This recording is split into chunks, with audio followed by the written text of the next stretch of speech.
안녕하세요, 박빌딩입니다. 많은 분들께서 관심을 가지고 지금도 꾸준하게 문의를 주시는 지역이 용산구 원효로 1가 역세권 재개발 지역입니다. 원효로 1가 같은 경우에는 제가 2015년도부터 경제TV에 나가서 좀 적극적인 투자를 장려하고 추천했던 지역인데, 마지막으로 추천했을 때가 이제 2020년도 10월에서 11월 달입니다. 과거에 비해서 매매가는 올랐지만 전세가도 같이 상승했기 때문에 갭이 유지가 되던 때가 있었거든요. 그래서 그때까지는 괜찮은데 그 이후로는 제가 용산 투자를 좀 추천을 못했던 이유가 갭이 많이 벌어졌습니다. 자, 매매가는 이제 재개발 이 정비사업 절차에 따라서 계속 이렇게 올라가는데, 작년에 금리가 많이 올라서 전세가는 또 이제 내려갔죠. 그리고 최근에 전세 사기에 관련된 내용들도 있어서 그러니까 빌라 같은 경우에는 전세입자도 구하기가 쉽지가 않습니다. 그래서 투자 금액이 원유로 1가를 지금 들어간다 하면은 최소 4억부터 많게는 7, 8억까지도 들어가는데, 거의 수도권에 웬만한 아파트 가격만큼 올라왔다라고 볼 수가 있겠습니다. 자, 원유로가 제가 15년부터 추천했던 이유가 있는데요. 원유로부터 서계동 청파동일 때는 옛날에 4차 뉴타운으로 지정될 확률이 높았던 그때 당시 이슈가 있었고, 2015년도까지도 기반시설이 열악해서 노후도가 계속적으로 유지가 됐던 지역입니다. 그리고 이제 마침내는 2020년도에 공공재개발을 접수했다가 노후도 문제로 떨어졌는데, 아시다시피 역세권 재개발 같은 경우에는 노후도 기준이 과거 공공재개발 때보다 많이 완화가 된 부분이 있어서 이 사업을 전환했죠. 그래서 21년도에 행위제한고시가 나왔었고, 이 추가적인 동의서 진구를 통해서 67%를 걷어서 서울시에 냈습니다. 그래서 이제 구역지정에 관련돼서 고시공고 공람기간이 있었는데, 약간의 일부 요건들이 좀 변화가 돼서 지금 다시 마포구 용산구청으로 반려가 됐는데요. 최초에 35층으로 계획됐던 층수가 40층 높이로 올라가고요. 용적률은 500%를 받아서 3,000세대 규모로 공급이 됩니다.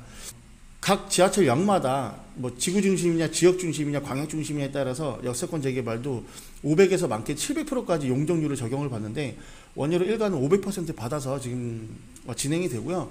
구역 지정 신청에 필요한 동의 요건은 다 충족을 했기 때문에 지금 투자를 해도 구역 지정 그리고 조합 설립 인가, 그러니까 정비사업의 첫 번째 단추를 깼기 때문에 좀 안전하게 투자할 수 있는 정비사업의 절차들을 흘러가고 있다라고 보시면 좋겠는데, 금액이 일단 만만치가 않습니다. 제가 오늘 좀 소액으로 투자할 수 있는 매물 정보에 대해서는 영상 마지막에 이 자료로 제가 보충 설명을 해드리겠지만, 지금 현재 금액은 싸지 않은 이유가, 용산 같은 경우에는요, 원효로 1가가 역세권 재개발, 2가가 공공주도 복합사업, 3가가 신통이었다가 모아타운, 신창도까지 모아타운으로 갔다가 원효로 4가는 모아타운으로 지정됐죠. 국제업무지구 중심으로 왼쪽에 위치한 원효로는 싹 다 묶였습니다. 그래서 사업이 진행되기 전에 사야지 싼데, 동의서를 걷고 나서 투자하면 이미 늦기 때문에 이 원효로 1, 2, 3, 4가 전체가 지금은 싼 금액에 투자할 수는 이제는 없습니다. 그리고 국제업무지구 개발이 좀 가속화되면서 이 한강로나 정비창 부지나 이 서부이천동 일대, 동부이천동 일대 일부 구역에서는 토지거래 구역으로 묶여있기 때문에 거래 자체도 지금 현재는 쉽지가 않습니다. 그래서 지금 용산을 계획하는 분들이라면 여러가지 요건이 맞아야 투자할 수 있는데, 원효로 1가만 놓고 한번 보겠습니다. 자, 우선 원효로 1가는 용산구죠. 용산구는 아직 투기적입니다. 그래서 2주택부터 취득세가 8%입니다. 그래서 임대사업자 등록을 하셔야 되는데, 지금 신축들 같은 경우에는 지어지고 있는 매물이 없고 다 등기가 나온 것들입니다. 준공 전에 매입한 신축 빌라에 한해서 이 검인계약으로 들어가기 때문에 자금조달계획서를 안 내는데, 등기가 난 것들은요, 분양이 아니라 매매이기 때문에 자금조달계획서가 들어가야 된다는 부분, 그렇기 때문에 자녀 명의로 분리취득이 어려운 게 단점, 넘어야 될 난제 첫 번째고요. 자, 두 번째로는요, 이 일대에 좀 소액 투자를 할 수 있는 신축급 빌라들은요 6억이 다 넘어갑니다, 최소. 그래서 6억이 넘으면 임대사업자가 안 된다는 점을 볼 수가 있겠고요. 그래서 취득세도 절감할 수 있는 방법이 조금 없다.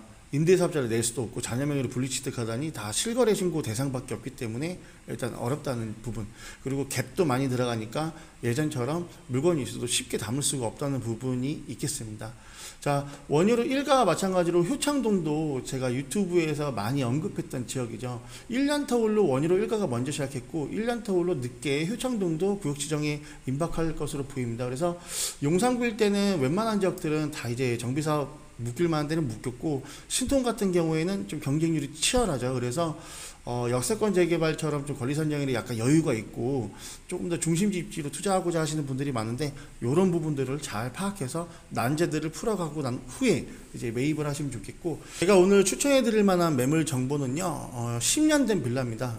이제 좀 연식이 됐죠. 10년 전 빌라에 5층 중에 4층 이 원룸형 다세대로 되어 있는데, 실제로는 거실 부분을 확장을 했습니다. 불법 확장을 해서 내부 면적이 한 12평, 13평 정도 되는데, 이 중요한 거는 옛날 건물이라 이행강제금 납부 의무기간이 끝났습니다. 그래서 더 이상의 이행강제금은 안 나오고요. 4억 9천만 원에 매도 의뢰를 하셨는데 현재 전세는 2억에 들어가 있기 때문에 현재 네이버에 나와 있는 것보다는 그 어떤 매물보다는 일단 소액으로 접근하실 수가 있겠고요. 요 정도 금액대면 거의 다 근생 건물들이 많습니다. 근데 이제 근생 건물 같은 경우에는 딱지를 받을 때 충족해야 될, 넘어서야 될 이 요건들이 좀 까다롭기 때문에 이왕이면 그래도 주택으로 매입하시는 걸로 제가 추천을 해드리도록 하겠고요. 앞으로 추진 일정은요, 현재 그 설계안을 40층대로 좀 보완을 하고요. 건립세대나 이런 부분 좀 수정을 통해서 이미 동의서는 확보가 되어 있다는 부분 말씀드리죠. 서울시로 다시 올려가지고 구역지정 고시공람을 통해서 구역지정과 권리선정이 동시에 나올 예정이고요. 향후에 조합 설립과 사업시행 인가 그리고 관리처분기까지는 이제 한 10년을 내다보고서 이제 투자를 하셔야 되기 때문에 단기보다는 좀 장기적인 측면으로 좀 접근을 하시면 좋겠다라고 볼 수가 있겠습니다. 자, 용산에 대한 개발은 너무나 많아서요. 제가 굳이 영상에서 언급해 드릴 필요는 없고, 따로 용산 개발은 인터넷 검색하셔도 충분히 나오기 때문에 그렇게 한번 정보를 습득하시면 좋겠고요. 궁금하신 사항은 뭐 전화나 문자 아래 번호로 전화 주시면 제가 친절하게 안내해 드리도록 하겠습니다. 자, 오늘 영상 간략하게 찍었는데 시청해 주셔서 감사드립니다.